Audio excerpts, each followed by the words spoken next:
How's it going, people? Welcome back to the channel. Welcome back to the show that was meant to be once a week, but we've been away for a couple of weeks. It is what it is, people. We've got sons to look after. We've got families. We've got friends. We've done, yeah, it's all mad. But hit the like button. We are back. And yeah, I'm back with Curtis. What are you telling me, bro? Do you know what? Yeah, people don't understand. You know, every time I see you in Arsenal merch, oh yeah, it's like a momentous moment because you stayed away from it for so long.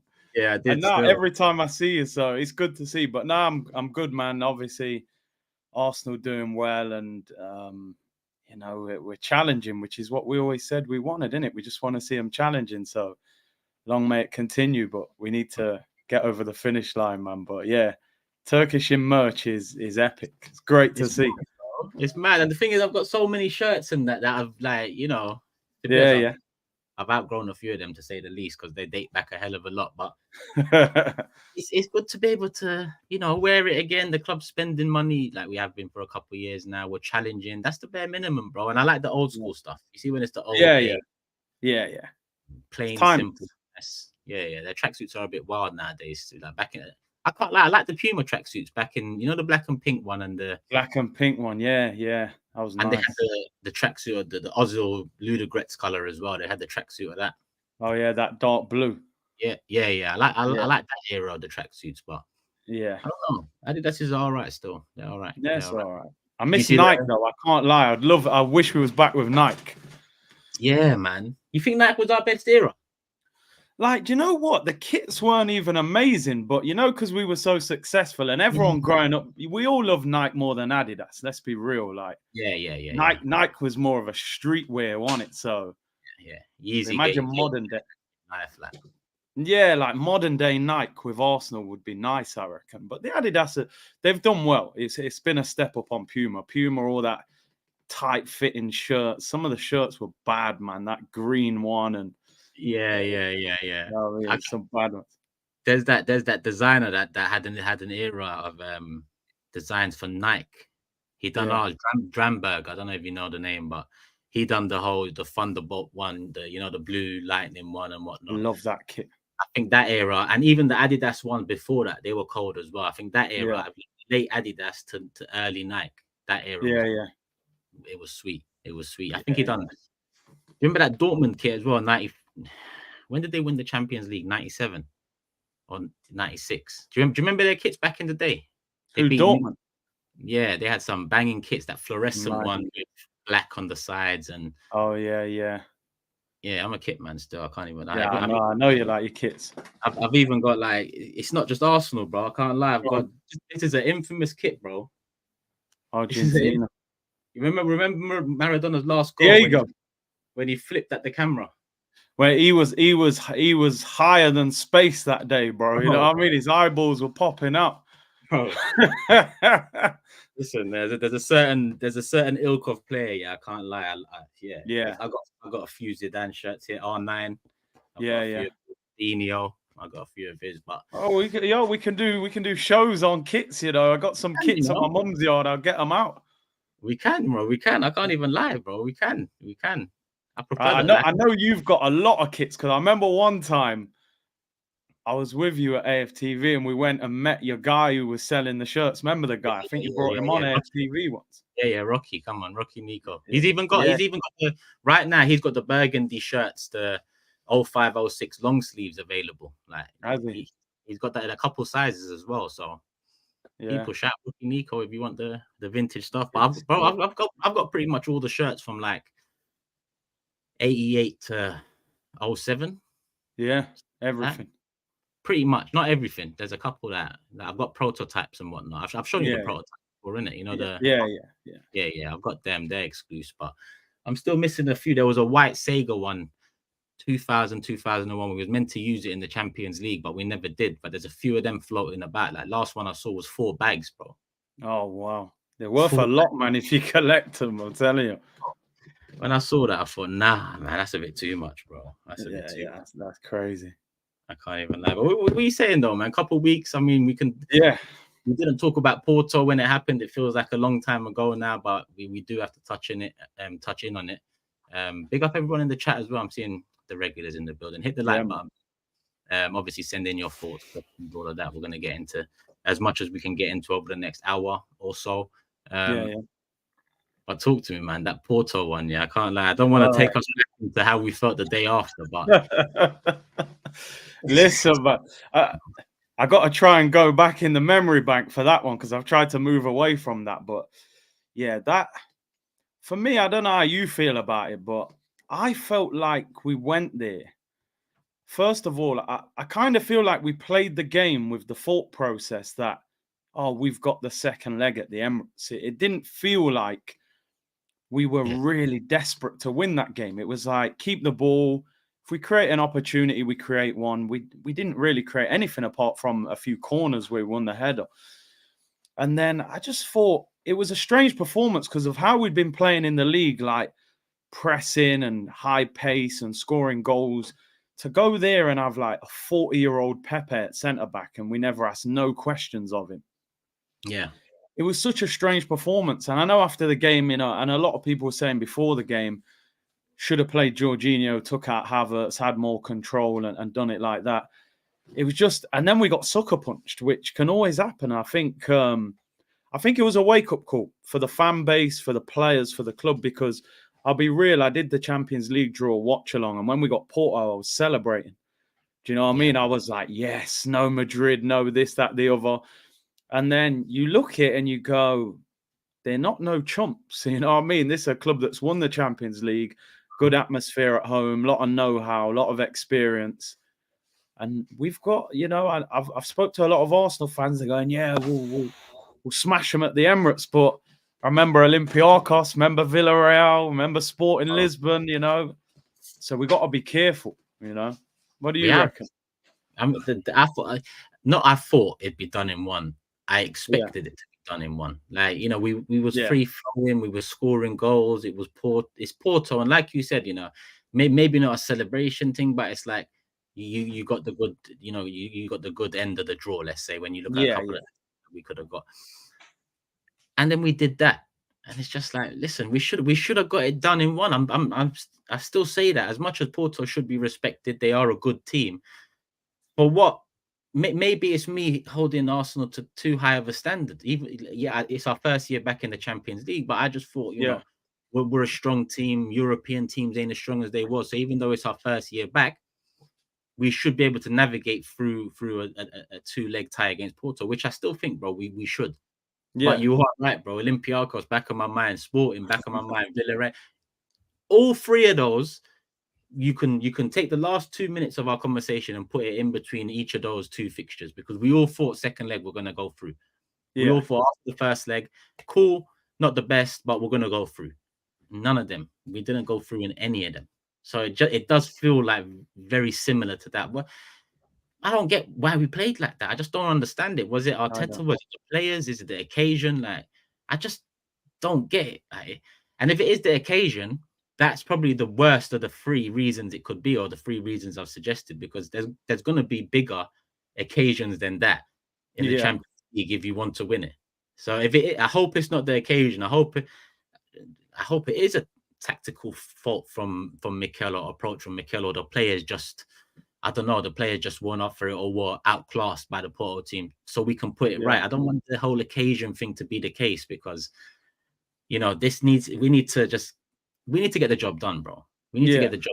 Like, no away goal. And do you know the thing for me, like, I don't think Porto are that good. I didn't come away from that game thinking like, yo, Porto are a serious team. Like, you've got to respect them. They're well organized. You could see, they weren't giving us a lot of time and space, and they worked hard. But I didn't come away from that game thinking like, yo, that's a mad team. I came away thinking we didn't do our job. And even the goal, like, I still stand by it. I think the goalkeeper should have saved it. The ball floated in the air and dipped into the bottom corner. I don't think Alisson gets beat by that. I don't think Ederson does. So I think they're a bit naive, I think. And in Europe, we are a bit naive at times, which is why, I still can't believe we didn't win the Europa League. All them years we was in it, I was like, Europa League's rubbish, but at least we'll win it when we're in it and get a European trophy. Yeah. It's crazy that we only got to one final and didn't win it. So, Yeah, man. I think was a little bit naive, and their know-how maybe got the better of us on the night.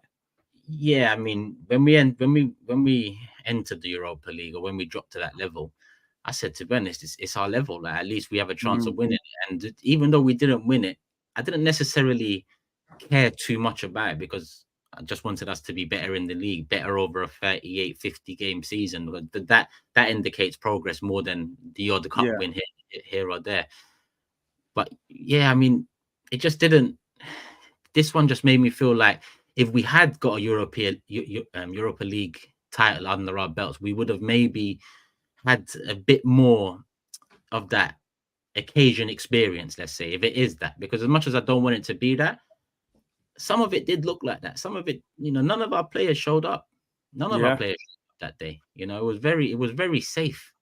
Yeah. I just don't believe Arteta would have went with that approach, the very safe approach. I just don't see it, especially when we are going as free flowing as we had been going into that game. So I do put it more on the players, if I'm honest. But yeah, listen, it's one of them, innit? We kind of put it down as a bad night, and they have to fix it in the return leg. Hopefully they will, and I think they will.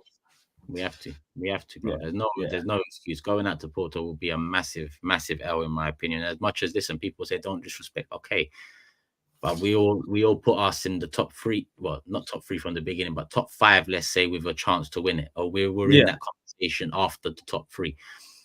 We can't be going out to Porto. I'll be honest. Not after the way we've been in Europe over the years. It's time to get past the teams that we should be getting past. Yeah. If it's a Real Madrid, if it's a City, if it's even a Bayern, who are not in greatest form, but they have that heritage as well, that they can pull out big performances. That's cool. I understand that you can go out to these teams, but not a Porto. No. But we'll be here to talk about it anyway. Yeah. What's even changed since Porto? I mean, Jesus and who was it? Jesus and Vieira returned to the bench last game, innit? Newcastle. We bounced back with a win. That's what made the Porto game even more weird, because Newcastle was just like West Ham and Burnley. It's just that one anomaly in the middle that was Porto that, just didn't understand. But Newcastle, we bounced back. I mean, to be honest, I didn't see what you thought about the game going into it, but we both expected a win. Well, not a healthy win, but a comfy win. Do you know what, bro? For me, like, I was a little bit different. Like, I did think we were going to win the game, but I was just like, because of the Porto hangover and the fact that, Isak was back, Willock had come back, Shaw had come back, I thought, it's typical. When we play Newcastle, they get a few important players back. And I think I predicted 2-1. I thought we'd have a little bit of a hangover. But I thought the first half was up there as the best 45 minutes of the season for me. I would put it in the category. There was some others as well, but I think the fact that we'd been beaten midweek, we hadn't had a lot of time. We played Wednesday night. Apparently, we didn't fly back until midday on Thursday because Arteta stayed over there. So really, we only had Friday as a proper training session, then played again. Newcastle never played all week. They had 7 days to recover. So the way we came out the traps flying and dealt with them, I was like, look what we are capable of doing. So why didn't we do that? But listen, it's neither here nor there. Maybe they have to adjust their game slightly, Premier League and Champions League, and understand it's two different games. But they shouldn't bring that now, though. Like, over the whole Europa League era, it was like, well, not over the whole Europa League era, because we were shit in the league. But the last 2 years, we were looking at our league form and our league performances and saying, why can't we do that in Europe? But a big factor was the chopping and changing of the side. This first half of the season, I think we was better in the group stages of the Champions League than we was in most of the games in the Premier League, in terms of performance, exciting, transition, fluidity, all of those things. Yeah. I hope it's not now opposite again, where Premier League we're turning it up, and then Champions League we just can't get it done. Like, it needs to click. It needs to click. We can't. And the amount of pressure that going out puts on the league. I'm not saying we're in the Champions League, but what I'm saying is get as far as possible, because after that, if we think a title race is pressure enough as it is, that added on top. Last season, I remember it. As soon as we was out of the Europa League, all eyes were on our Arsenal. Every Prem game. Yeah. Are they going to collapse? And that probably played a part in it all too. When you look at the the squad, the young, the age of it and whatnot, and Man City's and the experience and the know-how to get. Yeah, I think that partly cost us. Bro, the crazy thing, like I'm looking now, obviously after Porto, it's international break, then it's Man City at the Etihad. So can you imagine? And I don't want to scare people here, but worst case scenario, if we lost to Porto, you've then got 2.5 weeks of Arsenal just getting ripped. All the media would be savaging us. And then you turn back up and you got Pep, Haaland and De Bruyne at the Etihad. All of a sudden you lose that. Your season's, not done, but yeah, you're almost finished in 2 games. So they have to beat Porto. Like that game is so pivotal in our season. We've got to win that, get the break, get some of the players back, and then go and attack that Man City game. So these next 3 games are you've just got to win all 3 of them. Beat Sheffield United, beat Brentford, and beat Porto. You're like me. I mean, I think I mentioned that as well on some sort of show about. Listen, that 2-game stretch with the 19-day break in between. Do you know how vital it is to go through in the Champions League? Yeah, the amount of shit that you're going to hear. I'm not even just talking about the fans. Listen, that's part of football banter and whatnot. That's all. Yeah, I mean, players, the pressure, the cloud, the Arteta, the pressure. It would just be a mad 19 days. Like that's a long stretch, 2.5 weeks. Like, I don't know if they're gonna do a buy in there or if they're gonna do anything. I doubt it. If I'm honest, they might do something. But if we win against Porto, I mean, Premier League wise, we got 2 games, right? We got Sheffield United, then we got Brentford. We're on 58 points. So I don't like doing this, but let's just do it just because we're that City fixture. So we expect 6 points, Sheffield United and Brentford. Let's say we get 6 points. That puts us on 64 points. Man City and Liverpool, if I'm not mistaken. Let me just check the fixtures real quick. Man City, Liverpool, Liverpool play Forest, City play United. Then next week, City play Liverpool. Okay, so that's where say City and Liverpool win this weekend, 3 points each. Then they play each other when we play Brentford. Now we could be second going into Man City game. Yeah, into the international break. So that Man City game could be even bigger because of that Liverpool City. If that Liverpool City game ends in a draw, that's probably the perfect result. Yeah, definitely. Yeah, and City have got a little run now. It's quite difficult. I mean, well, some of them anyway. They got obviously Man United. I think they'll smoke them, but they got Liverpool. They got Newcastle in the FA Cup. Then they've got us. Then they've got Villa.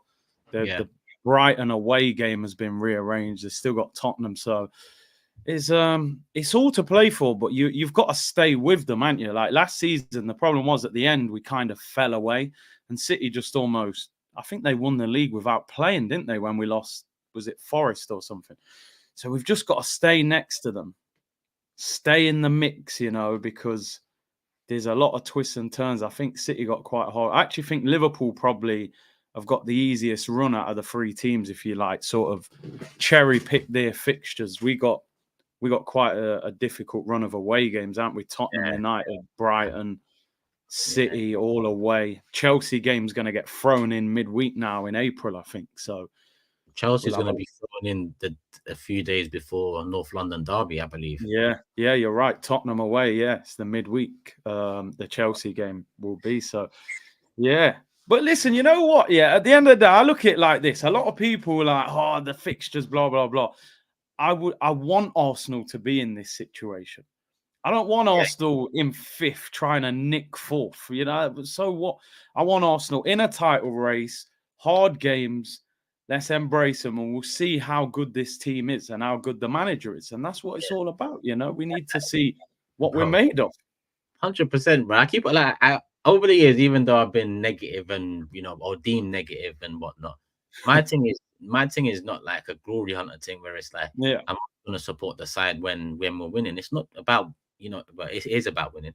But I mean, in terms of being a fan, you want to be a part of this. If you support the club the size of Arsenal, the history of Arsenal, you want to be a part of this, and it should be kind of a given that all right, there's swings and roundabouts, and big teams go through poor eras. We've seen it with Liverpool. We're seeing it with United. We've definitely seen it with Arsenal. People might argue we still are without the major trophy to turn it all around. but we've got to compete, bro. Like, there was years we're looking at, like, when we was finishing 8th and that, we was looking at Tottenham, and we was looking at, like, who else was around us them times? It wasn't Top was Brighton ahead of us? I don't know if Brighton were, bro. There was teams like Wolves. I remember Wolves being up there. You know what I mean? And teams like that. It was mad them times. And we was worrying about those teams them times. Can we make Europa League at least? But now at least we'll look. I'm going back now quickly because I've got to check who we was competing. Yeah. West Bro, Ham. do you know one of the darkest days, right? As an Arsenal fan for me, I remember a couple years ago. You know when we finished 8th, and what was that? 2021? When we finished 8th, that year, I remember doing the watch along, and we was and Tottenham were playing Leicester, I think, or someone like that. And I remember, I think Gareth Bale was on loan or something. Yeah, and I think Bale scored, or somebody scored for Tottenham. And I remember thinking, oh, we're not even in the Conference League. Because a lot of people were saying, I don't want to go in the Conference League. It's a joke. But I'll be honest, I was thinking, just started doing the channel full time. I would rather have more content than less. And I'm checking my phone, bro. And Tottenham have bagged. And we dropped from 7th to 8th. And I remember sitting there after the game going, what is going on with this football club? Like, you've got me wanting us to finish 7th in the Conference League. And I was like, bro, we are in a bad situation right now. Like, we stink as a club right now. Do you know what I mean? So for me, listen, I do give Arteta that credit at least. You've put us in the position we want to be in and we need to be in, but we've got to there's just one more hurdle. Get over that finish line, win a trophy. But, I'm happy that we're in this position. It's just whether we can do it. West Ham finished above us. Leicester finished above. And that's probably not the worst thing I'm looking at it. And the worst thing is probably Leeds finished 2 points behind us. I'm looking at it right now. Leeds, bro. And Everton joined 2 points behind us. It is mad. Even the year before that, when Arteta came through halfway, Sheffield United. No. This is worse.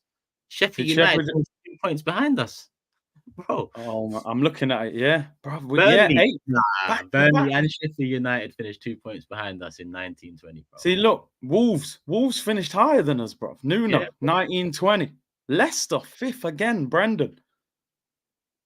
Remember these? I remember these times because on Big Six, I had bare people asking me, and Lee Chappie, like, when are you going to bring Leicester into the Big Six? I remember, Chappie. Look now, No, man. Yo, listen. This is what I always say, I say when I do the streams, I say, listen, if Arsenal win the league or the Champions League, wallet, passport, and I'm out the door. Yeah, I'll be back when I'm back, bro. Because you know the times we've been through as Arsenal fans. And it's crazy because we were so high. We were top of the pedestal. You know what I'm saying? Us and United. And then we're there, Burnley finishing 2 points behind. No, it was mad. It was mad. Lockdown as well. Let me ask you something, because this is something off the cuff. I got people, I see the super chats as well. Big up, Bo, because you said there's a super chats working. I do see them there, so I've saved them to the side. We're going to get into those. But something come up on Big Six yesterday. We're talking about a bit of history here. This kind of dates further back here, but since we're here, was Walcott a flop, bro? See, I was listening to Big Six last night, right? I was listening to it, so I already know what you said. Yeah. The way you broke it down did make me like. I was like, I was typing it in and everything. Like, I was like, right. Like when you said the numbers, I was like, that's not great, really, is it? Like over such a long period of time. My initial thought was like, nah, Walcott can't be a flop. Like. I get it. The 100 goal thing, like when you put it like that, it's like what? He scored 100 goals. You can't call that man a flop. Was here what? 12 years, 13 years, 13. But I even cut off 2 and let's say 11. That's an average of 9 goals a season. Like. It's not great. It's not. Do you know what it was? We were in such a bad place. Like where I used to sit, Walcott was on that side, right, and Walcott was a player that infuriated me. Like I didn't like Walcott as a player. I didn't. He winds me up. I can't stand players that lack game intelligence at times, and he was just a headless chicken. The amount of times he'd go past a defender and run the ball out for a goal kick. But I remember being in the Emirates at times where I'm singing his name, sign the ting. Remember saying sign the ting, Walcott. We was in the celebrating. But he put it on us for a new contract. You remember he wanted a new contract and to start up top, and Wenger just gave it to him. Bro. Crumbled, bro. We were stinking. He said, yo, give him what he wants. I was celebrating Walcott signing that deal. Next minute, man's at Everton. You know what I mean? In front of Seamus up front, and then Wenger was like, nah, back to the wing. And that was a big problem of his. For like the first 7 years, he wanted to be striker. Then Wenger would give him a chance. It wouldn't. I think the whole 14. What people don't understand is if you lived in the era when he came in as a wonder kid. That's why I'd say flop. I see a few people saying he was a decent player. I agree with that. Two things can be true. I think he was a decent player, but he came in as a wonder kid, took Henry's number. He was a winger that people at the time were saying, this is our next Henry. That's what people were saying at those times. 14, he's a winger that's eventually going to go up top. He's got the pace. Oh, he's got that cutting, that kind of side. Remember the finish he did against Chelsea in the League Cup final. League Cup final opened up his body, didn't he? Yeah. Oh, he's got the Henry finish. He's fast. He's he's light skinned. It's perfect. He's the next. Yeah. But that he flopped, but he was a decent player. Like, I'm not looking at Walcott like, he was shit. He wasn't shit. He was decent. But the hat didn't matter. I know what you're saying. So in terms of what he did at Arsenal, he was decent. 100 goals, played right wing. What did we pay? Like 15 million for him, 12 million, something like that from Southampton. Yeah. It was a lot for a teenager at the time. It was big money. Yeah, but I just wasn't a big fan of him as a player, but he did okay. But the hype around him, even the fact Sven took him to the World Cup at 17, he wasn't ready to go. Yeah. They did the typical English media overhyping a player thing, and he wasn't that player. I'll be honest, I liked Oxlade-Chamberlain more than Theo Walcott. I like the op. Yeah, and he flopped. Well, he when he was becoming a good player, he left us. You know what I mean, and went to Liverpool, and then and with Ox, he didn't flop because people thought he was a wonder kid. He came in with a high ceiling of potential, but he just never found his place. I think in midfield he had a few good performances.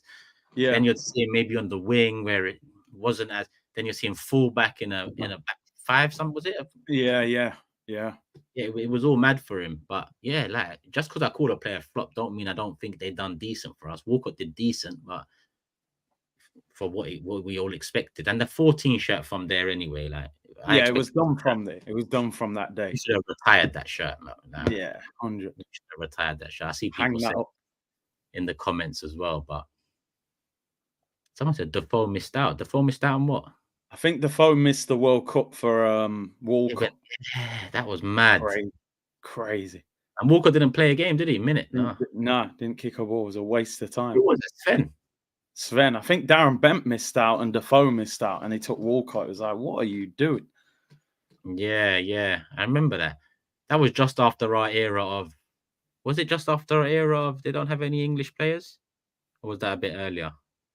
No, that was around that era. Do you remember the whole era of the media was like, Arsenal don't field no English players, and yeah. It's a problem. That's probably where the homegrown rule started, coming out, because they were just hating on us not having many English players. Yeah, definitely. Which I don't really think it done much damage, but I guess England would argue they're a much better team now and competitive now than they was. But England were competitive in Euro 96 as well. That was probably the last Euros. Gaza. They should have probably won that Euros, really. There's been a few, innit? Euro 96, World Cup 2002. If they'd have beat that Brazil team, I think they would have won that World Cup. 02. Oh, yeah. Germany were bang average in the final, man. You know what I mean? Yeah. R9 got 2, didn't he? But that Brazil team were unreal. R9, Ronaldinho, Rivaldo. Bro, I remember watching that game. I don't know I think I said this before, but I remember watching that game as a kid. And I think everybody loved Brazil as a kid. Like, how could you not love them players? And I remember I was watching that with my friends, and I remember I think Ronaldinho did a step over on Ashley Cole. He does the no-look pass to Rivaldo. Yeah. Opens up his body, bent in the corner. And I remember we was all like, yeah, come on, England, 3 lines on a shirt. And I remember I celebrated the goal because football just grabbed a hold of me. Like, listen, don't worry about England, bro. You know, even when Seaman got lobbed by Ronaldinho, I was like, nah, like he meant it. He meant it. I don't care what any of you say. You're better than me, bro. I can't lie. Euro 96. I'd say I supported England in Euro 96 in a sense where I was young. It's in England. It's English hype and what. I thought, all right, like it makes sense. Like I like the Seaman in goals. I liked his goalkeeper kit. It was remember the mad color goalkeeper kit? All them colors on it, yeah. Yeah. So after that, I don't even know what it was. I think it might have been a bit of the way the media, the whole no English players thing. I didn't like how anytime an English player from Arsenal went to a European tournament, the pressure put on them, and that England would never live up to it and come out the back end. The players are demoralized and stuff. So by 2002, like in Euro 2000, like Henry, Zidane was my guy from early. So yeah, I was backing them. World Cup 2002, I was back for some reason. I was back in Argentina.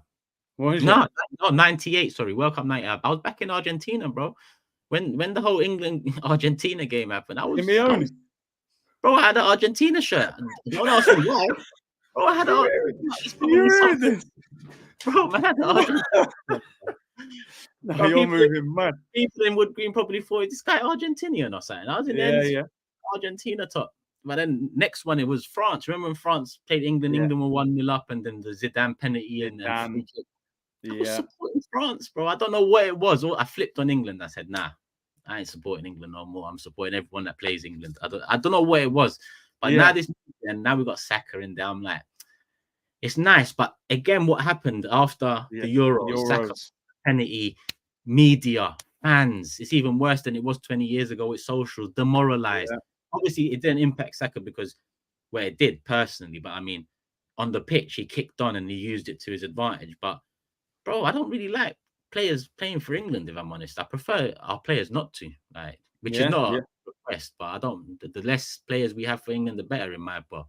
Saka, yeah, obviously, I wouldn't. Rice is there, any Rice is another one. But listen, again, if England actually win a major tournament with these men there, then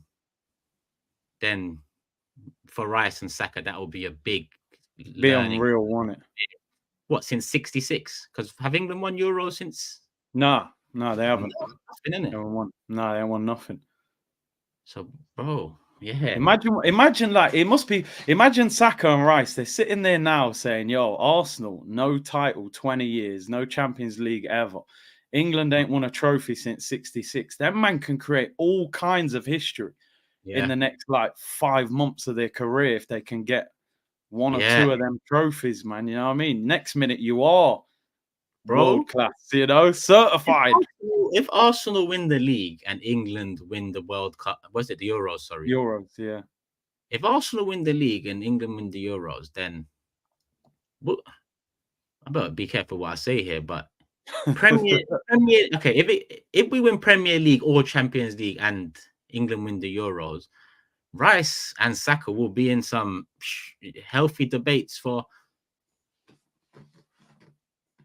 I'm just trying to think of players this year. Has Mbappe been? Bugger is there, but look, he's like, yo, just say what you think, bro. It's hypothetical right now. I'm trying to word. Man knows people are watching. They're ready. Record buttons on. Yeah. If you had to say who's had the best season this year in world football in terms of, if you had to pick top 3, top 5 players, who would you pick? I don't know.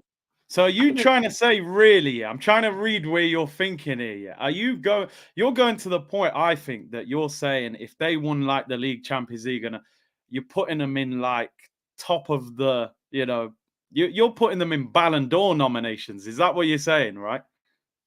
Bro, you don't put words in my mouth, but you're not. I'm asking the question. Fogger's in the background. He's waiting. I'm asking the question. Is that what you're saying?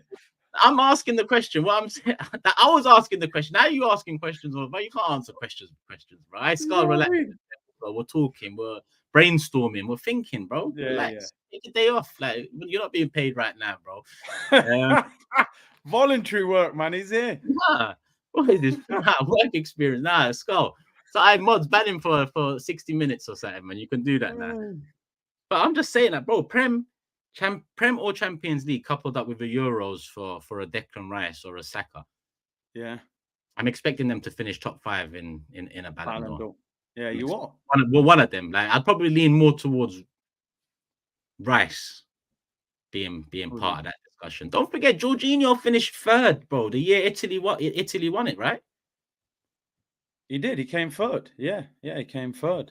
I'm sorry, me saying Rice. If Arsenal win the league or Champions League and England win the Euros, I'm sorry, that's not even. I'm saying top 5. I'm not even saying no, they would top 5. Bro, there ain't that many top players around to be in the way of them anyway. And the English media would go crazy if England won the Euros, bro. Come on, can you imagine the hype around that team? And the only thing I'm thinking there, you said Rice, Saka, but I'm thinking for Arsenal to win the league, I think Saka would have to score 20 plus league goals. Mad, you know. How many wingers is 20 in the league, like in history? Salah definitely. Salah, maybe Mane. I think Raheem Sterling has at City. He has. I don't know if Hazard never did 20, did he? Hazard. No, I'm not sure if he. I think Alexis ever score 20? I know he did in all comps. I don't know about league. Maybe not. Didn't he move up top as well that year, Sanchez? That's the. I don't. Even if he did, I don't think he scored 20, Sanchez. But I'm gonna check quickly. But who else? Salah, Mane, Sterling. Yo, Sanchez, 24 goals, bro. 16, 17, 10 assists. You know, when I look at them numbers, I'm like, oh my God, what was he doing? He moved up top that year, no? I think he did too, at times, yeah. Oba at left wing as well. Oba did it, but Oba was a striker. Oba was a striker, yeah, that's different. Ronaldo, Ronaldo did obviously. I don't know if did Bale score 20? I'm not sure. Son did, yeah. I think Son's done it once or twice. Yeah. But look at the names we're mentioning. These are all names that at times have either been clear world class with Ronaldo, one of the best ever. Or they've been in discussions, or are they world class? Like, if Saka can hit 20 goals and the trajectory is shown in the last 3 years, you're probably right. If goals fire to titles and more time is that. But defensively, look at the I don't know, you've probably seen it. This XG thing, 1.88 2024 calendar year compared to the rest. Like, defensively and from the midfield back, we have been solid. Like, that is the base for all of what's happening in front of goal in front. It's that triangle, isn't it? Rice, Gabriel, Saliba. To get around those three is a problem. Like, a lot of the time, you're probably not even getting to Saliba and Gabriel because Rice has already cleaned up, you know what I mean, anything that's in front of him. So it's crazy because football's changed so much. It's like, when we bought Rice, I was happy we bought him, but in my head, I was like, I can't believe it costs £100 million to buy a defensive midfielder. Crazy, when I looked at that role as like, you can get a guy from Europe for 30 million who's going to protect the back four and play a few simple passes and powerful. But yeah, you know, the game's changed. And I said this on my channel the other day. I said, I was in the category of get Caicedo. I'll be honest. I thought he was the N'Golo Kante regen. I thought it was, but Decker's man he's just perfect for us. The transition into Arsenal, into that role, into the necessary leadership and responsibility he has to take, it was seamless, bro. Yeah, seamless. Like, bro, Declan Rice is impressed. Like, I knew he was always a top midfielder. I would have leaned more towards Caicedo. I did lean more towards Caicedo those times because I just felt it would have been a better fit. But Rice is different, bro. Like, he's now clearly the second best midfielder in the league. Clearly, like, Rodri is still first. Yeah.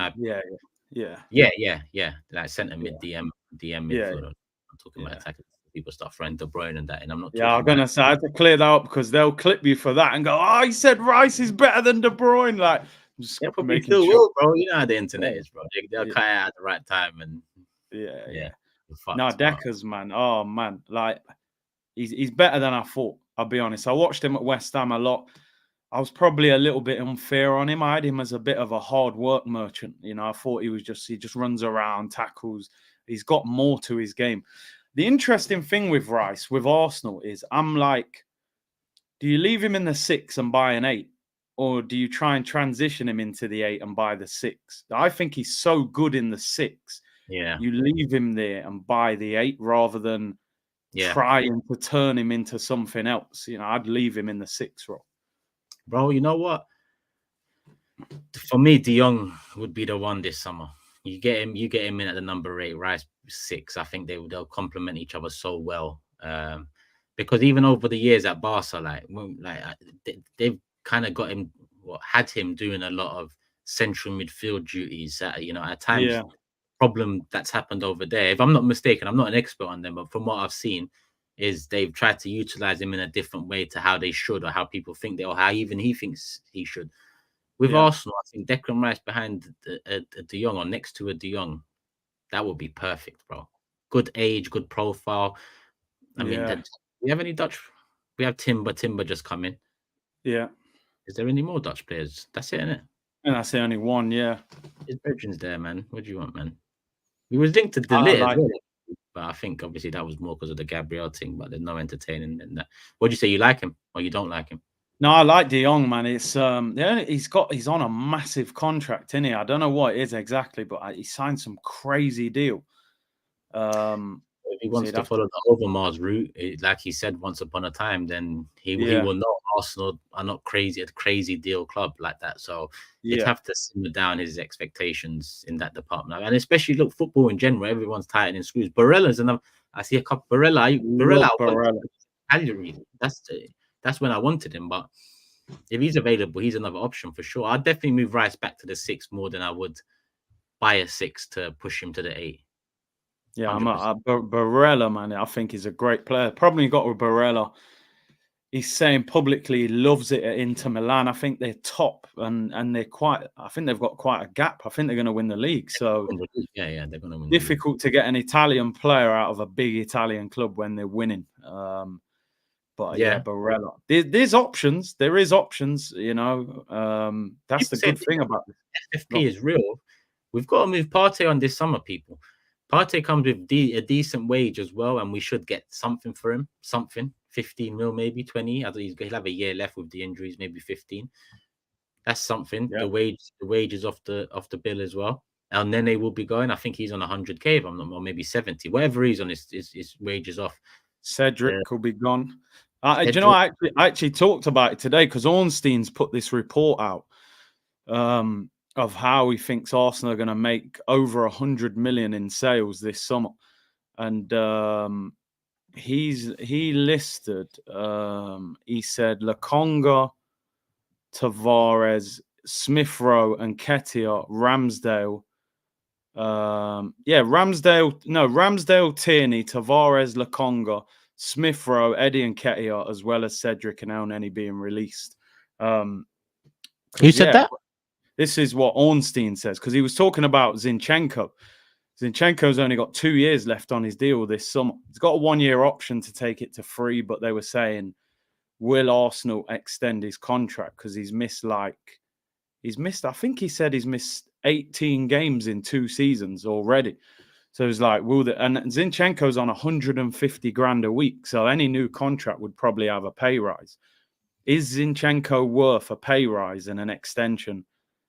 Timber, Tomiyasu, Kivior can all play left back, so it's an interesting one on him as well. But all right, still, I think you're right. But he started 26 last year. So 12 missed, so 12 missed. He started 17 this year, so 10 missed. Because he's already 26, 27, and whether he plays. So I mean, that's a player's missing 27 games in 2 seasons. Could miss more. You're not far off a whole season of games missed in 2 seasons. That's not good enough, man.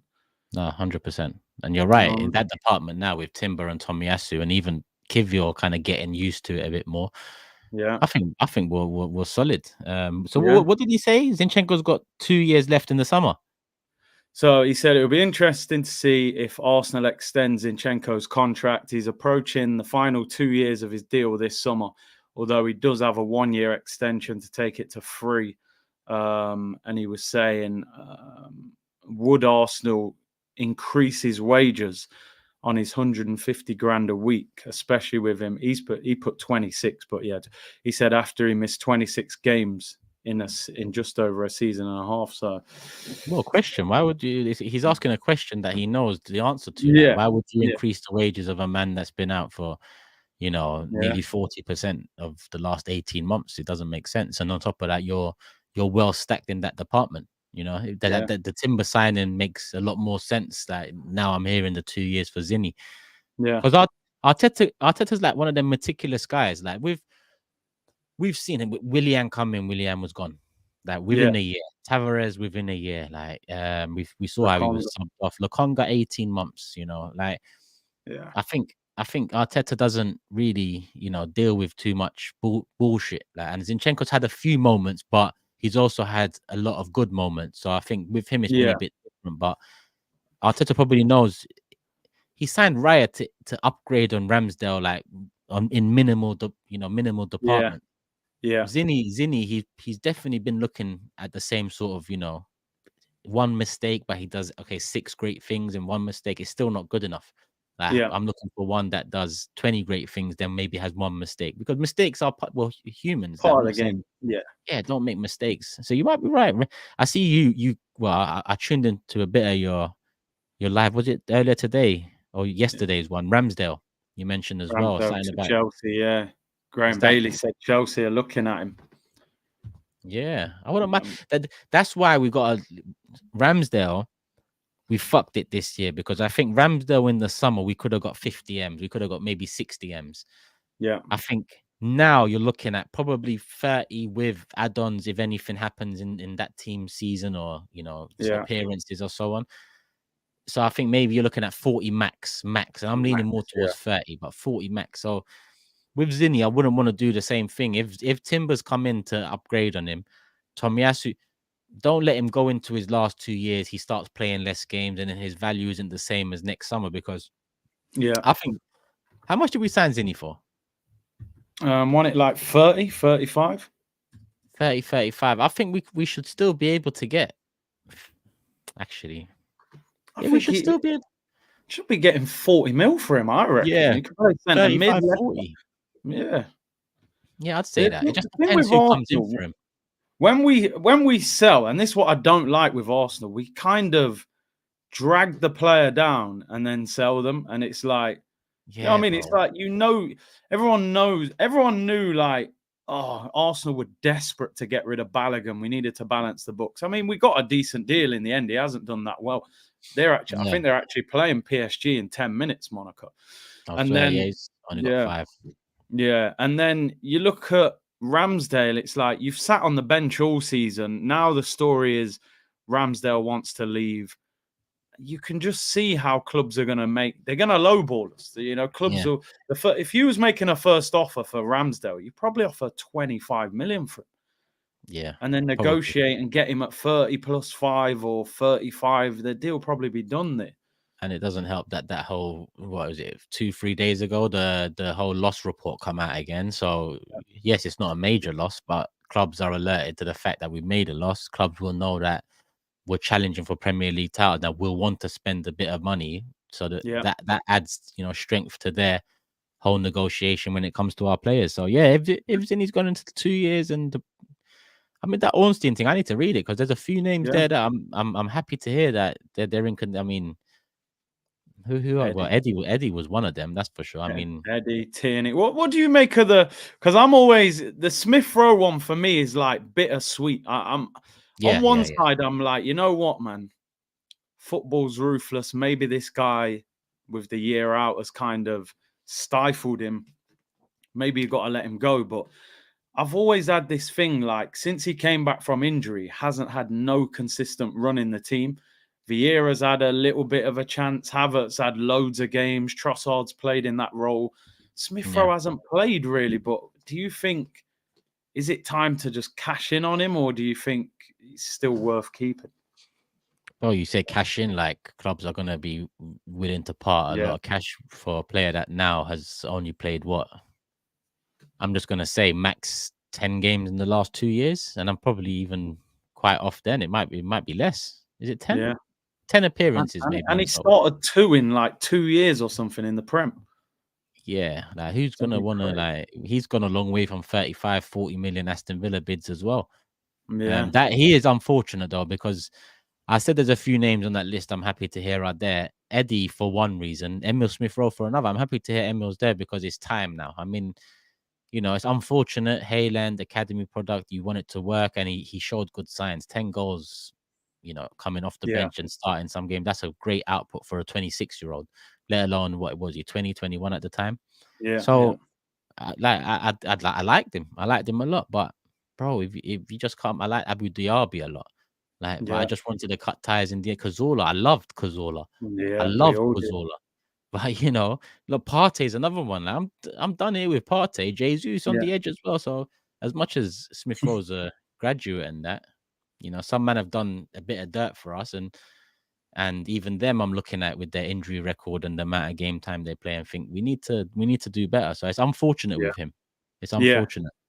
I can't lie, man. Yeah. Yeah. I'm with you. It's a painful one, but look at Yeah. Pep sells man after look at Gundogan and Sterling and Mahrez. They're having good seasons, and Pep saying thanks Yeah. a lot. Never mind guys that are having bad seasons for us. So Yeah, it's true. yeah. Let me look at what the super chats are saying, because we're 51 minutes in, 1.1k in the building. Lemin says, seeing Turkish in merch is like watching the Locks and Fat Joe piece it up with 50. Didn't think I'd live to see the day, but we are here. Big up my G's. Come on, my bro. Hope you're good, man. Always enjoying his comments. He actually had another one here. Let me get that one in. I was 14 in 04. If we win a major this season, I'll treat my timeline like Smack DVD. He said, Allah forgive me in advance because I got pagans I need to deal with. Hey, by the way, I know you're gonna read. Yo, what were the hip hop DVDs back in the day, bro? The Bro, Smack DVDs and that. Smack DVD, because I can't lie, I was a big fan of Cassidy. Like when his radio freestyle. So obviously I got to know him on that whole Freeway battle. Remember when he just washed Freeway in the washed him. Watched him, and then I just heard he's a battle rapper. He's been in so many battles and whatnot, and I found a few rare ones, and I was like, yeah, all right, cool. Started listening to him, and I liked it more, the freestyles on radio, the Hot 97 ones and whatnot. But Smack DVD era was, I think I was upset Cassidy never clashed Murder Mook at the time. I don't know if you remember that. Of course I do. Murder Mook, man. He was on him. He was on Cassidy for time. Yeah. For time. And Cassidy was just even though I loved him, I was like, you're avoiding it still. You're avoiding it. Yeah. Smack DVD was, who else from that? T-Rex. T-Rex was good. There was a lot of good ones, man. There was a lot. Who was it? Hollow? What's it? I want to say Hollow the Ghost, but I don't think that was the name. But there was a good few people there. Like I know there's people like Disaster that come up after and whatnot, but that Smack DVD era back in the day was. What other DVD? There was other DVDs as well, but Smack was. Someone said that the Come Up. You had the Beef DVDs as well. Yeah, they were cold. They were cold. Quality, man. Yeah. It's proper. Did Source have a DVD, or was that just like a magazine / website? Remember the Source? The Source. Bro, you know how mad hip hop was back then, yeah? Like, this is what I'm saying. Early 2000s, yeah, I was on that 50 wave, bro. You know what I mean? Yeah, 50 was beefing Benzino, innit? So all of a sudden, I was in the shop. I was like, yo, I'm not buying the Source. I'll get Double XL magazine. Fuck the Source. I was like, no, man's dissing 50. I'm getting Double XL, man. I'm not. We was riding all the way in London, bro. It's mad. Because I was the same. Eminem and 50 ripped they ripped a few man to shreds, you know. A few man to shreds, bro. Yeah. Benzino, Cannabis, Eminem, Jermaine Dupri. Yeah. Who was the one where it was Eminem? There was a diss track, Eminem Obi track. No, it was Eminem, someone, and then Busta Rhymes just come on it. Was that for Ja Rule? That's the Ja Rule one, wasn't it? Yeah, Busta came on it. Busta just came out. I know, bro. That era of hip hop was the Benzino one, Nail in the Coffin. That was Eminem, innit? That was Eminem, yeah. That era was Eminem's reputation. Them times was crazy because I don't think M gets enough. Like everyone just says 50 ended Ja, and listen, 50 did a lot, but Eminem was a big part of ending Murder Inc. and Ja Rule. Yeah, Like yeah, that he was a massive part of it. yeah. Lyrically, it was crazy. You know, it's been a sad week for hip hop this week, though. I can't lie. What's happened this week? For all the Meek and Diddy and all that stuff, man, boy. Bro, I mean, listen, you like, don't know it's factual, but I'm seeing bits and bobs like of what's happening. Like I've seen. Tell me, is this true? Because on Twitter, I see things and I say, you know what? One day I'll ask someone, is this thing true? Because on Twitter you can't tell. yeah. Was Meek really following that account that everyone's screenshotting saying, why are you following this account? Yeah, I saw that. I mean, I don't know. You see, you don't know with these they can edit pictures so good now, innit? I Yeah, don't know, man. because that would be wild, bro. And then Meek went on some rampage yesterday. He tweeted about 40 times yesterday. We're getting onto academics. Yeah, he was saying when I see him, blah blah blah. I was like, because I think he dropped a new album. I think or a mixtape. Meek. Yeah, yesterday. he dropped something. He dropped something. But everyone was. I see man in the comments like, I'm never listening to Meek again. He tried to use it in his advantage. He said, "Fuck it, I'm dropping a tape. Let me use the buzz." I see him getting onto academics. Academics makes me laugh, bro. I feel to bring up his tweet now because he's just some guy, yeah, that he just chats shit. He's horrible. He said, like, what did he say? Nah, I need to find the tweet he said to Meek Mill. I'm sorry, bro. He just got on to Meek Mill saying for no reason, like, and he knows what Meek's on as well. So like, I can't even bother to find it. Yeah. But the way academics talks is actually drugs. And Diddy, I mean, there's been rumors about Diddy for a long time, like a long fucking time. Obviously, yeah, the extent of them and whatnot, and the circulation of it in the last. It's not only the last week. I mean, he had that thing with Cassie a few months ago as well, which is probably the start of it all kind of seeping out now. Yeah. But there's always been question marks about like the era we grew up in, Curtis. There was a few rappers that would mention like Diddy, and I think when Styles was getting onto Diddy and the whole bad boy era thing, did he mention some funny business? I remember them talking about things like, because they had big arguments on the radio, innit? Hot 97 and that. Yeah. Diddy's been, they've accused him for years, man. Yeah, I see people saying Spray getting involved. Hey, Spray's a madman as well. Spray's a madman as well. He's kind of he's just the tweets above the tweets. He's just all mad. Somehow Giggs is being dragged into this now, and it's just all crazy. I'm just seeing screenshots. Diddy. I'm seeing Meek Mill, and I'm seeing Giggs, and I'm seeing Spray, and I'm seeing Spray on academics, and I'm just thinking, wait, what's going on here? I can't catch up, so I'm just I'm taking a back seat here. Yeah, man.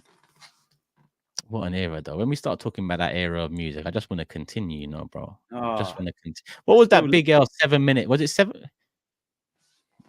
Did Big L do like a 7 minutes of death or something, or 6 minutes of, or just a radio freestyle where it was? Big L was cold, man. Big L was he's one of the forgotten ones, isn't it? Because obviously, his passing didn't really, boost his reputation. No, I didn't. Did it? Like, not like big impact. Yeah. But part of that was the beef. All right, let me go back to the Super. Yeah, go on. Big up Turkish and Big C. Went to the Newcastle game. It was awesome. After the game, I was looking for you guys around the Emirates. Unfortunately, not there. Better be there next time, broskies. Come on, bro. Next time, bro. Let man know when you're going to the next game. If I don't do a video before, just leave a comment on my last video. It tends to show up on my feed. So let me know, because I should be going to Brentford, but I don't know yet. Well, Balogun just missed a 1-on-1 against PSG. Oh, there we go. There you go. That whole deal's come full circle. Tim says, Turkish, do you remember I messaged you on X about how much we miss Partey? Look at the level up with J20. TP5 coming back at the perfect time. Hopefully he stays fit. Perfect time. Yeah. It's the perfect time, Curtis, because I'm not really thinking about him, and I'm not really thinking we need Thomas Partey back. So I think now we're in a. Do you get it? The last 16 months, it would have been like, no, we need Partey. When's he back? Now, with Jorginho's improved performances, and even Even Havertz improved performance recently in the. Hold on. Huh? What'd you say, bro? We don't need to get into it too much. What did you give him in player ratings? Just tell me. I didn't see it. What, Newcastle? Yeah. 8. Yo, yo, I respect that. I respect that. Man, I'm a fair man. I'm a ruthless man. I'm a fair man. I'm a I fair know man. you are. 8, that's proper. Oh, that's the level I want to see every week. I'll be happy to give 8. I gave him an 8. I said it was just the one-on-one miss that hurt me a little bit. I can't lie. You can't miss that. But yeah. 2 goals and assists. The way he played around that, he would have been on a 9, bro. He would have been on a 9. Yeah. It's when he came off as a sub, I might have clapped if he bagged in that second one. I'd be like, yeah, okay. Yeah. It is what it is. More of that. Yeah, I'm with you. Again, big up Turkish and Curtis. We can win the league as long as the defense stays tight and we keep scoring. We should be good. Yeah, exactly that. But it's easier said than done, Sam. It's easier said than done because Man City and Liverpool. Well, I get what you mean defensively, actually, because they're not as secure as us, it seems, at the moment. Goltonelli says, big up TNC. It's crazy to me how Arsenal still haven't won a European trophy. We have. It's not. I don't want to start bigging it up like it's the best ever, but we have won a couple European trophies. Yeah. I get destroyed in arguments just because of that so-called European heritage. We need to win one so we can shut everyone up. Bro, we've all been there. I've been there. Curtis has been there. You obviously talking about the people in the chat. We've all been there in arguments with opposition fans where a killer tends to be, where's your Champions Leagues? It's hard to really fight back from, especially since a few other clubs have caught up with Premier Leagues and whatnot, and titles and so on. It's not easy. You've just got to lean on Invincibles. I lean all over it. Lean. You got to lean all over it. I say things like, bro, Champions League gets passed around every year. New man every year. Who wants that? Who's got Invincibles? Who's got this gold trophy up here? Come on, get it if you've got it, because I know you've got it. One man. You see it? Loyal. Champions League passed around more than icy pollen, bro. It's crazy.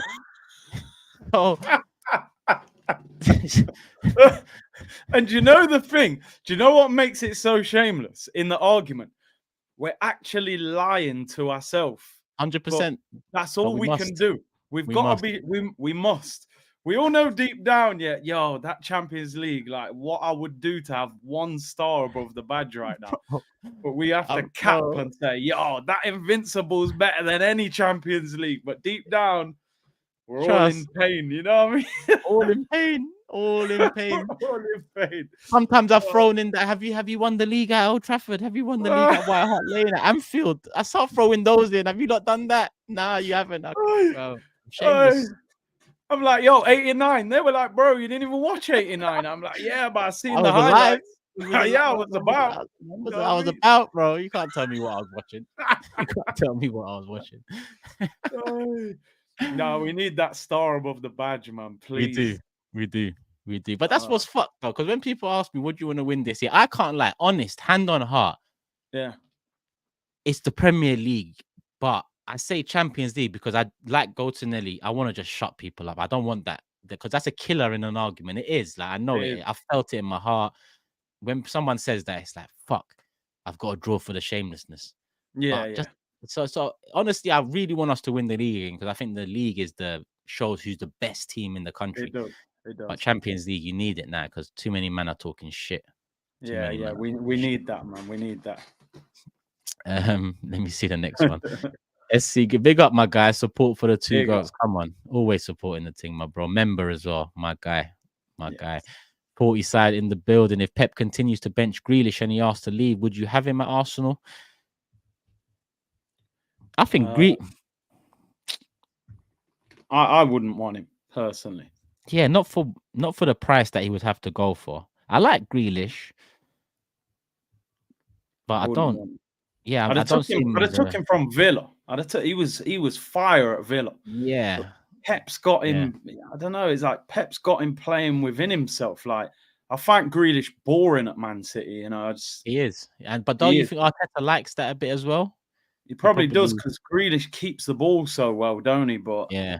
I wouldn't. If we actually sign Grealish, where would let's just say we signed him. Let's just say we wake up tomorrow, Grealish signed. Where would you play him? Like, would it be 10, move Odegaard to 8? Would it be 8, leave Odegaard where he is? Would it be on the left, the back? You can't say back up to Martinelli when Grealish is a good player in his own right. Where would you see him? Yeah, I mean, I always felt he was going to end up central, but he's played on the left pretty much the whole time, hasn't he? So yeah, I always said the interesting thing was, if Martinelli is so rated by Arteta, why were we willing to spend 80 million on Mudryk? Do you know what I mean? I always thought, and I know, you could say it was competition, but Arsenal don't tend to spend that much money on a guy that's going to compete. So I always wonder if he had plans to move Martinelli, or would he have played him up front, or was he not as convinced by him? Because Martinelli is a frustrating player to watch. I love him as a player. I can imagine as a coach at times he's frustrating the way he loses the ball and doesn't always see the pass. And he should always be in the game. He's that player that he should just every attack I need to see him. Like he's that. But I think part of the whole the tactics and the setup and the lack of real consistency on the left hand side for him, I think that's kind of meant that in his own way, Arteta's doing to Martinelli what Pep's doing or done to Grealish, just not in the same way where it kind of has nullified Grealish's excitement or his the sporadicness of his whatever. Martinelli still has that, but he's a lot more suited to what Mikel wants on that side now.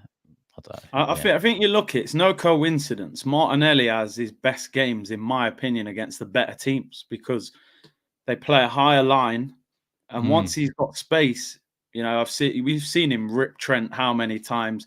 Cancelo when he was at City causes them teams problems. It's more them Burnleys that are camped on the edge of the box where he's got to be a bit smarter. Where sometimes he struggles. So, but I agree. Where are we? Big up the hype says big up two of the best realists there is. Come on, my bro. Big up, come on. Gunnarola says, imagine we win the league Champions League double. I'm moving absolute mad and shameless on Twitter and all the rival YouTube. Bro, do you know how many men will be in hiding if anything like that happened? Forget a double, one of them. People will be hiding, bro. Hiding. Oh. I don't want to overthink it as well. I really don't. Sometimes I do think to myself, like, if we was to win one of these this season, what will I do? Because I need to do that. I don't mean the initial, like, I'm going to celebrate, I'm going to enjoy, but I mean the years of bullshit people have been given, man. Yeah. Saeed, Matisse, Tobes. Not really Grizz little bros. He's little bro at Arsenal, so he deserves a little bit when it happens. Fair play to Big Steve and Hugh, to be honest, because they haven't really pissed man off when it comes to their Arsenal opinions, even though Steve recently, I think that because we're actually challenging now, it's kind of brought us up to Steve probably a little broed us as well. But yeah, bro, the amount of shit I've been here, rants. Oh my god. I remember the end of we'd get banned. We'd get banned. I'm being honest, bro. We'd have to, let's not overthink it. We're going too far. I mean, P45 says Murder Mook was fire. He was. Serious Jones was another one that came out quite a good reputation. It's Footy Not Soccer says fave 2 or my favorite 2 guys. If we let go of Partey in the summer, who would you rather bring in, Frankie De Jong or Lucas Paqueta? Yeah, I go with De Jong. He plays a bit. I feel like Paqueta's a bit more higher up the pitch, isn't he? I think De Jong next to Rice would be quality, man. I think, if we was to sign Paqueta, I'd probably, I see him more as a 10, but he's played that he can play it as well. But I just think Paqueta is better in the team. But we have been doing that recently as well. I think if we're leaning more towards an exciting team that works the ball into space, De Jong's sick at that as well. I just think Paqueta's a bit more electric, but I'd prefer De Jong because De Jong's got a good mix of control and the ability to work into space efficiently. So 100% De Jong. 40 side says football and hip hop. I'm here for it. The most underappreciated artist was DMX. 2 number 1 albums in a year, 99. arguably the most popular artist in hip hop's best era. Firstly, DMX 100% underappreciated, 100%. Most popular artists in it. Listen, the two number ones speak for themselves. I mean, that was in an era when rappers weren't even, arguing and debating about sales because the sales were tough to. It was tough to get. Tough to get, yeah. Yeah. DMX is goated, bro. Like, yeah, he's unbelievable. Yeah, he's got goated tunes, goated albums. He's got Rough Riders, who are one of the goated collectives in the hip hop history the scene. I saw DMX live in Birmingham. Oh, I never saw DMX live, though. Unbelievable. Like, he must have been a good performer, innit? Oh, bro, like he was just, top off, sweating. He was energy. Done the prayer as well, you know what I mean? Yeah. It was wild. Like, I feel like he's one of them rappers. I feel like every rapper respected DMX. You know what I mean? It's like you had to, and he was making street music as well. Like when you look at what he was saying lyrically, like how can he be that popular and that big when you listen to the lyrics the man's saying? And you look how he was raised. I don't know if you've seen them documentaries on him. Yeah. He was living in houses, bro, with no windows, front door open. You could tell from his voice and the expression on his face and the rap he went through. Like, you don't even need to hear the bars. You can just tell. Like the guy's been through shit. He went through shit. Slipping. I was about to say that, bro. Slipping is a gold. It might be top 10 hip hop tracks. Bro, the Grandma track as well. Oh, yeah. To be honest, I prefer Slipping. Slipping was probably. What about the one with the girl where he just mentioned there was Brenda, Letitia, Linda, yeah. Oh my days! What was that called again? What these? Oh, from a. What, Drew Hill? Yeah. I have to be careful, bro. Really, bro. I can't lie.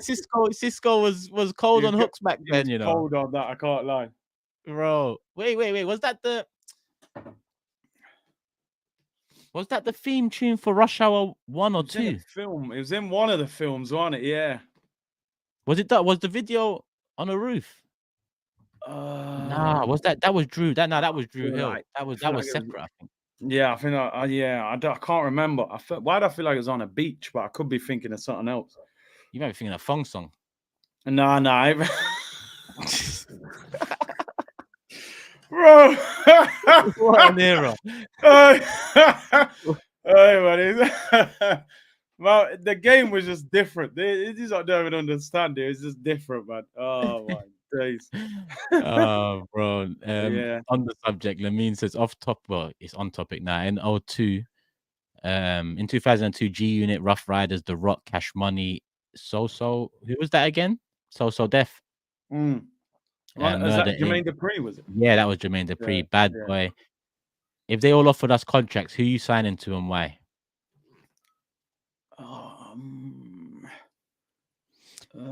I think you've got to put Thing in there though. Even though you've put G Unit, I think you've got to put Interscope rather than G Unit.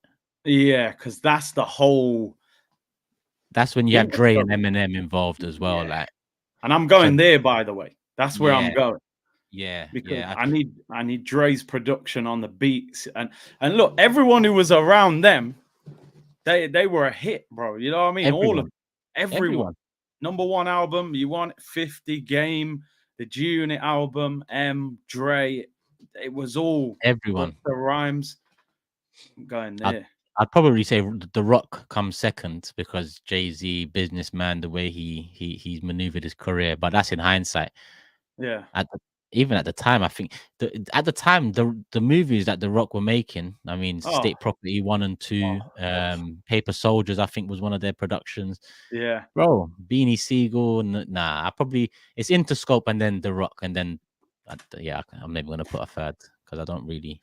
I'd go independent after that. Now, Rough Riders. Yeah. There's some dodgy, like you definitely ain't going Bad Boy. I'll tell you that. Nah, right now, bro. You want me to say I'm going in the shiny suits era, bro? Nah.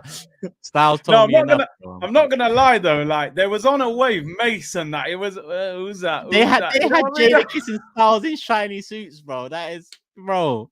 Bald man head must and still get shiny ripped on suit. the blocks to this day, bro. Of They course must they get ripped. do, but they got a big check, you know what I mean? So they was like, oh, definitely wouldn't go Murder Inc. either. They were getting blown up by Fucking, I don't 50 want and to them put lot, but myself in the firing line over there. It's long. nah. It's long. Yeah. Curtis, Turkish favorite holiday destination. Big up Hassan as well, my guy. Hassan, I've seen your message. I'm gonna get back to you today, brother. What favorite? It's hard, isn't it, to pick one? I love going Jamaica, obviously, the weather and home is always, of course, always gonna connect. I love America. I'm not gonna lie, like I love America. Yeah. I don't know where I would say in particular, but yeah, for me, I was gonna say Cyprus or North Cyprus because that's the side I'm from, the Turkish side. Because when you just touch down home, it's just different, like so. yeah. There's a different feeling. But I think aside from that, I think LA. I think America. I think LA. Yeah, LA. LA was sick, wasn't it? LA was, and I didn't even really touch in on anything much. It's just that, I need to go back. I need to go back there. Well, we'll be going back. We will be going, but I need to have some a nice chunk of time, man. A nice chunk of time. But LA, even though it's expensive, still. Curtis, tell Turkish that Havertz gets in good spaces. Get him sliding around the room on his chair again. Big up both of you. We ain't talked since then, innit? Yeah, it's true. Bro, I'm not gonna lie. Yeah, I swear. When I seen a man going, I said, "What? I said, nah. They got to clip that up." I said, "So, am I in a good space now?" Nah, because Lee would do that. He was pissing me off. The amount of times I've heard good spaces, and Lee comes and says good spaces. I'm like, nah. Am I in a good space now, bro? Man, dip to the corner. I said, nah. And then, by the way, someone in the chat, I'm saying Miami above LA. I think personally. I ain't been Miami, so I can't say that. Miami. I can't say that. But you know what? You know what it is about LA as well. It's linked to hip, like. Yeah, hip hop. It's linked to hip. Like, look at when I went to New York with Big Six. Yeah, one of the things I had to do was visit Queens for Nas. Yeah. I went to Biggie's house, like not inside, but you took a picture in front of the yard. On the step. step. So the thing I took the picture in front of was where he used to move food outside his block, but his house door was literally a few steps there. So when I go to these places in America, especially because of the hip hop and how much influence it had, I like to go into that. And LA probably when you look at the history of LA, the different areas, even not too distant history. Nipsey Hussle was one of my favorites until he still is, but he passed away. But there's Crenshaw, there's Compton, there's Beverly Hills, there's Hollywood, there's the spectrums are mad. You can go from the hood to the one of the places that all the celebrities want to live. Like for me, LA is just mad. It's just mad. But Miami, we need to touch down Miami. Serious. We need to touch down Miami. AJ says, big up Turkish and Curtis. If we have Timber and Tommy back, what would your back four be? Love from Australia. Oh, I think the three pick themselves. Ben White, Saliba, and Gabriel. I'd put Timber. Timber. If you get that Timber from pre-season, I'm going for him. He was unreal against City in the Community Shield as well. Yeah, I agree with that. I agree with that. Josh says, Gangstar 2, low key, legends, moment of truth. I didn't listen too much to them, if I'm honest. Who was in that? Gangstar is that guy in it. Didn't they have a track with Jadakiss? I remember there was a. Wait, is it one guy? Is it guys? Is it? Because I remember the name, but I thought it was one guy. But legends. I used to think it was one guy, but I know there's a song with Jada. I remember I always used to see it on MTV back in the day. Is it Guru? Is it? Yeah, it might be. I don't know. It might be more than one. I remember the name. Back then, even you'd have like, bro, we haven't even mentioned a Nate Dogg, for example. Do you know how many don't even. And it's just there was too many people back then. Too many. King of the court, bro. If Nate was on the hook, game over. You know how many times, bro, when I was young, riding in my car, bro, and I'm listening to the radio. Nate Dogg. Bro, we're talking about Nipsey, Nate Dogg, rest in peace. Like we've talked about some real fucking OGs, man. Part of my language people as well. Big C, watch along United Derby. Yeah, I'm doing a watch along for that. Yeah, man. There you go. Remember, subscribe, people. Curtis's channel link is in the description. He also has Guru and DJ Premier, my bros. I remember DJ Premier. I remember. So what? But both didn't rap, did they? No, I don't think so. Let me check. Yeah, I don't think. But you know what? This is it. Yeah. I don't know much. I remember the name Gangsta. I don't remember Guru. I remember DJ Premier. If I'm being honest. Oh yeah, I see them now. Yeah, so 2 of them. So I'm assuming Guru was the rapper who was on the track with Jada. And then the DJ. Yeah. Eros says, big up, fellas. Best duo for sure. Come on. Love for the love. Big C, give Turkish 3 minutes. Give Turkish 3 minutes for that 8 out of 10 Havertz. Bro, being kind, man. Like, come on. And it's funny, though. As soon as I give him an 8 out of 10, you'll have people in the comments saying, nah, don't rate him now. You didn't want to rate him last week. Yeah. I'm thinking, bro, last week was last week. If I have a banging takeaway on Saturday, and I had a shit takeaway the Saturday before, am I going to say that the shit takeaway was banging because the takeaway this Saturday was banging? Like, what sense does that make? I don't know why that analogy came in my head, but I agree. People don't get it, do they? They don't get it, man. Yeah, it is what it is, man. I get it all the time. If Arteta wins the league, you don't deserve him. You wanted him out. Well, he's doing well now, so I'm happy. Gareth says, going to see the Far Side on Sunday night. If you know, they're from LA, innit? Where are they? In London? I don't listen to them, but I do know of them. But big up, enjoy. Couple more as well. Louis says, Adidas black kit with gold is my favorite kit. To be honest, the gold and black Adidas is a classic, even though we didn't achieve anything in it. It's a classic. Yeah, for sure. Philippe says, pick Champions League or Prem this season. You've heard my one, Philippe. To be honest, Curtis said the same thing. Champions League just to shut people up, but Premier League is the definition of the best club in the land. Yeah. That's it really. Peter earlier said, Turkish, have you got the 06 Champions League final shirt? I burnt mine, bro. Sometimes I look at it, yeah. Look how many shirts the man's got. You know what? I didn't even see the bottom row then. Yeah, this is my away shirts here. I don't know where it is. Oh, there it is, bro. Sometimes I see these. Sometimes. Oh, you've got Thierry on the back as well. And it's the proper one, like that says Paris proper there. Thing. The day we win the Champions League, I'm gonna wear this, bro. Yeah. Yeah, put it back on. Yeah, put the demons to bed. Yeah, put them demons to bed for sure, man. For sure. Ireland, big up, Gareth. Enjoy, man. Enjoy. Cool. Actually, 2 more have just come in. Last week. What are we saying here, Jerome?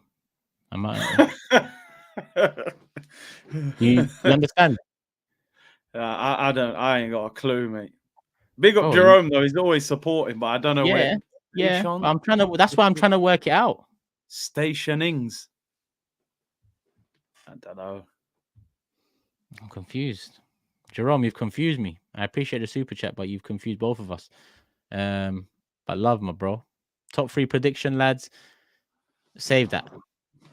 We'll do that one in between. Porto and Man City. Why not? We'll know where we are then. We'll know where we are leading up to that Man City game. All right, bro. I think we've covered everything we need to cover. 1 hour 20. Yeah. Were you saying anything else you need to get off your chest? No, you know what? I think when we come on here, like, you know what I mean? You have a plan, you say that, but we just, we wander off and talk about different things. I think that's what's so good about the show, isn't it? It's not too structured. It's just a vibe. We just chat. Bro, that's what we're doing, man. That's what we got to do. 100%. Looking forward to this tour in the summer as well, but we'll talk more about it. People are saying Jerome's on the icy pollen, bro. Jerome, hey, Jerome's having a good Friday, man. Good taste. Trust me. Listen, people. Hope you've enjoyed Hour 20. We will be back next week. After Sheffield United, before Brentford. So at some point, Tuesday, Wednesday, Thursday, Friday, make sure you're subscribed here. Make sure you're subscribed on Curtis's channel. You'll know when it is. Follow us on the socials as well. You'll see it in the description. Hope you've enjoyed. Hit the like button. Let's get up to 1,000. Love for the love, people. We're out. Peace.